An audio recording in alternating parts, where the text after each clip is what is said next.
Hi friends, ശിവസിദ്ധു ക്രിയേഷൻസിൻ്റെ പുതിയൊരു വീഡിയോയിലേക്ക് എല്ലാവർക്കും സ്വാഗതം. നമ്മൾ ഇന്ന് നല്ലൊരു ബീഫ് കറിയുടെ റെസിപ്പിയുമായിട്ടാണ് വന്നിരിക്കുന്നത്. അപ്പോൾ സിമ്പിളായിട്ടും രുചികരമായിട്ടും ഉണ്ടാക്കാൻ പറ്റിയ ഒരു ബീഫ് കറിയാണ്. അപ്പോൾ വീഡിയോയിലേക്ക് പോകുന്നതിന് മുമ്പ് സബ്സ്ക്രൈബ് ചെയ്യാതെ കാണുന്ന ഏതെങ്കിലും കൂട്ടുകാരുണ്ടെങ്കിൽ അവരൊന്ന് സബ്സ്ക്രൈബ് ചെയ്ത് ചാനൽ ലൈക്ക് ചെയ്യുകയും ഷെയർ ചെയ്യുകയും സപ്പോർട്ട് ചെയ്യുകയും ചെയ്യണേ. അപ്പോൾ നമുക്ക് വീഡിയോയിലേക്ക് പോകാം. ഈ കറി ഉണ്ടാക്കുന്നതിനായിട്ട് ഞാനിവിടെ 1.5 കിലോ ബീഫ് കഴുകി വൃത്തിയാക്കി വെച്ചിട്ടുണ്ട്. അപ്പം ബീഫ് എങ്ങനെയാണ് കഴുകുന്നതെന്ന് വെച്ചാൽ ആദ്യം ഞാനൊരു 3 പ്രാവശ്യം നമ്മൾ വെള്ളത്തിൽ നോർമൽ വാട്ടറിൽ കഴുകിയിട്ട് പിന്നെ കുറച്ച് നേരം വിനാഗിരിയും വെള്ളത്തിലും കൂടി ഞാനിങ്ങനെ മുക്കി കുറച്ച് നേരം വെച്ചേക്കുവേ. കുറച്ച് കഴിഞ്ഞ് കഴിഞ്ഞിട്ട് നമുക്കൊന്നും കൂടെ ഞാനിവിടെ പിടിച്ച് ഒന്നും കൂടെ ഒന്ന് കഴുകിയിട്ട് നമ്മൾ ഈ കണ്ണാപ്പ ഉണ്ടല്ലോ, നമ്മളിങ്ങനെ കുത്തു കിരുത്തയുള്ള അതിലേക്ക് വെച്ച് കഴിയുമ്പോഴത്തേക്ക് നമ്മുടെ ആ ചോരയെല്ലാം ഡ്രെയിൻ ചെയ്ത് അങ്ങ് പൊക്കോളേ. അങ്ങനെ 1.5 കിലോ ബീഫ് ഞാൻ ഇതേപോലെ ഒരു കുക്കറിലോട്ടിട്ട് കൊടുത്തിട്ടുണ്ട്. അതിനകത്തിൽ ആവശ്യത്തിന് ഉപ്പ്, 1 ടീസ്പൂണ് കാശ്മീരിയുടെ മുളക് പൊടി, അതേപോലെ മഞ്ഞൾപ്പൊടി. ഇതിൽ മഞ്ഞൾപ്പൊടി എടുത്തേക്കുന്നത് 1/4 ടീസ്പൂണാണ്.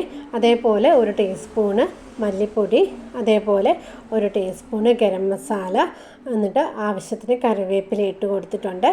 ഇനി എന്നിട്ട് നമുക്ക് 1 ടീസ്പൂണ് ഇഞ്ചി വെളുത്തുള്ളി പേസ്റ്റും കൂടി ഞാനിതുപോലെ ഇട്ട് കൊടുത്തിട്ടുണ്ട്. ഇനി എന്നിട്ട് നമുക്ക് കുറച്ച് പച്ച വെളിച്ചെണ്ണ ഇതേപോലെ തൂക്കി കൊടുത്തിട്ട് നമ്മൾ നന്നായിട്ട് ഈ മസാലയും ഉപ്പും എല്ലാം കൂടെ നന്നായിട്ടൊന്ന് ഇളക്കി.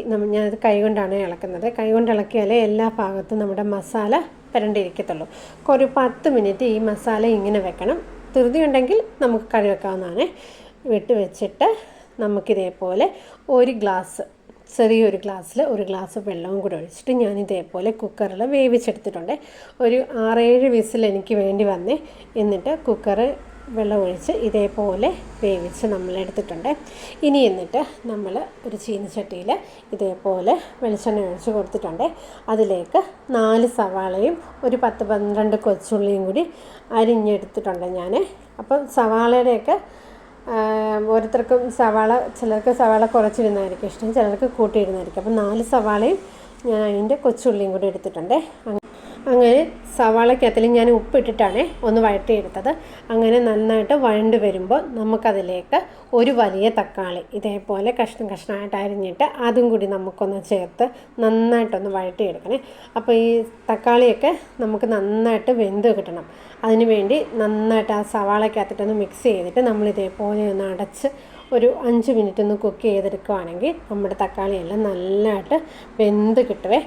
ഇനി എന്നിട്ട് ഞാൻ ഒരു വലിപ്പത്തിലുള്ള ഒരു ഇഞ്ചി, അതേപോലെ 6-7 വെളുത്തുള്ളി, 2 പച്ചമുളക്, അതേപോലെ 1 ടീസ്പൂണ് പെരിഞ്ജീരകം, അതേപോലെ 1 ടീസ്പൂണ് നല്ല കുരുമുളക് ഇതും കൂടി എടുത്ത് മിക്സിയുടെ ചെറിയ ജാറിൽ ഇട്ടൊന്ന് ചതച്ചെടുത്തിട്ടുണ്ട്.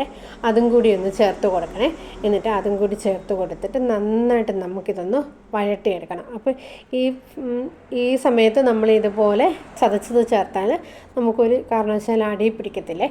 അതിലേക്ക് 1 തണ്ട് കറിവേപ്പില കൈകൊണ്ടൊന്ന് ഞെരടിയിട്ട് അതും കൂടി ഞാൻ ഇട്ട് കൊടുത്തിട്ടുണ്ട്. ഇനി എന്നിട്ട് നമ്മുടെ പൊടി ഐറ്റംസൊക്കെ ഇടണം. ഒരു 1/4 ടീസ്പൂണ് മഞ്ഞൾപ്പൊടി, നമ്മൾ മുമ്പ് മഞ്ഞൾപ്പൊടി ഇട്ടതായിരുന്നു, വേണമെങ്കിൽ ഇട്ടാൽ മതി. അതേപോലെ 3 ടീസ്പൂണ് കാശ്മീരി മുളക് പൊടി, 3.5 ടീസ്പൂണ് കാശ്മീരി മുളക് പൊടി, അതേപോലെ 3.5 ടീസ്പൂണ് മല്ലിപ്പൊടി. ഞാൻ മുളക് പൊടി എത്രയാണോ ഇട്ടത് അതേ തന്നെ മല്ലിപ്പൊടിയും 3.5 ടീസ്പൂൺ ഇട്ട് കൊടുത്തിട്ടുണ്ട്. അതേപോലെ 1 ടേബിൾ സ്പൂണ് മീറ്റ് മസാലയും ഞാൻ ഇട്ട് കൊടുത്തിട്ടുണ്ട്. എന്നിട്ട് ഇത് പച്ചമണം മാറുന്നവരെ നന്നായിട്ട് നമ്മുടെ ഈ പൊടികളുടെയൊക്കെ പച്ചമണം ഒന്ന് മാറ്റിയെടുക്കണേ. നന്നായിട്ട് കുറച്ച് നേരം ഒരു 2-3 മിനിറ്റ് നമുക്കിതേപോലെ ഒന്ന് മിക്സ് ചെയ്ത് കൊടുക്കണം. ഇനി എന്നിട്ട് അഥവാ നമുക്കിത് അടി പിടിക്കുന്നുണ്ടെങ്കിൽ ലേശം വെളിച്ചെണ്ണയും കൂടെ വേണമെങ്കിൽ ഒഴിച്ചു കൊടുക്കാമേ. എന്നിട്ട് നമ്മൾ കുക്ക് ചെയ്ത് വെച്ചിരിക്കുന്ന ബീഫിൻ്റെ കഷ്ണങ്ങളും ഇതേപോലെ ഇട്ട് കൊടുത്തിട്ട് നമ്മൾ ഇതേപോലെ ആ മസാലയെല്ലാം ഒന്ന് പരട്ടി ഒന്നും കൂടി ഒന്ന് എടുക്കണേ. അപ്പോൾ ഇത് ഡ്രൈ ആയിട്ട് വേണമെന്നുണ്ടെങ്കിൽ നമുക്കിതിങ്ങനെ ഇളക്കി ഡ്രൈ ആക്കിയാൽ മതി. അപ്പോൾ ഞാനിതിവിടെ വീട്ടിൽ ചപ്പാത്തിക്കൊക്കെ കറിയായിട്ട് ഉപയോഗിക്കുന്നത് കൊണ്ട് ഞാനിങ്ങനെ ചൂടുവെള്ളം നല്ല മറ്റേ സ്റ്റൗവിലോട്ട് ഞാനിതേപോലെ വെള്ളം തിളയ്ക്കാൻ വെച്ചിട്ടുണ്ടായിരുന്നു. തിളച്ച ചൂടുവെള്ളം 2 ഗ്ലാസ് ചൂടുവെള്ളവും കൂടെ ഒഴിച്ച് കൊടുത്തിട്ടുണ്ട്. അപ്പം നമുക്ക് ഏതെങ്കിലും കഷ്ണങ്ങൾ വേവാനുണ്ടെങ്കിൽ അതൊന്ന് വെന്തും കിട്ടും. അപ്പം മസാലയെല്ലാം ഒന്ന് കറിക്കകത്തൊന്ന് പിടിക്കുകയും ചെയ്യും. അങ്ങനെ ഞാൻ ചൂടുവെള്ളവും കൂടെ ഒഴിച്ച് കൊടുത്തിട്ടുണ്ട്. ഇനി എന്നിട്ട് ഇത് നന്നായിട്ടൊന്ന് മിക്സ് ചെയ്ത് അപ്പോൾ ഏകദേശം ഒന്ന് തിളച്ച് വരുമ്പോഴത്തേക്ക് ഞാനിതിലേക്ക് ഒരു കായം വേണമെന്നില്ല, 1.5 കിലോ ഇറച്ചി ഉള്ളത് കൊണ്ടാണ് ഞാനിത് ഒരു കായം ഇട്ട് കൊടുത്തത്. അതിന് വരെ അരമുറി കായം ഇട്ടാലും മതിയേ. അങ്ങനെ ഒരു കായവും കൂടി ഇട്ട് കൊടുത്തിട്ടുണ്ട്.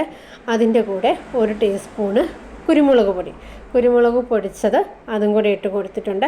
അതേപോലെ 1 ടീസ്പൂണ് നമ്മുടെ ഗരം മസാല, വീട്ടിൽ പൊടിച്ചെടുത്ത ഗരം മസാലയാണ്, അതും കൂടി ഇട്ട് കൊടുത്തിട്ട് നമുക്കിത് നന്നായിട്ടൊന്ന് കുറുകി കിട്ടുന്ന രീതിയിൽ, അത് ഓരോരുത്തർക്കും ചാറിൻ്റെ അളവനുസരിച്ച്, ചിലർക്ക് നന്നായിട്ട് ചാറ് വേണം, അത് ഓരോരുത്തരുടെ രീതി അനുസരിച്ച് നമുക്ക് ചെയ്തെടുക്കണേ.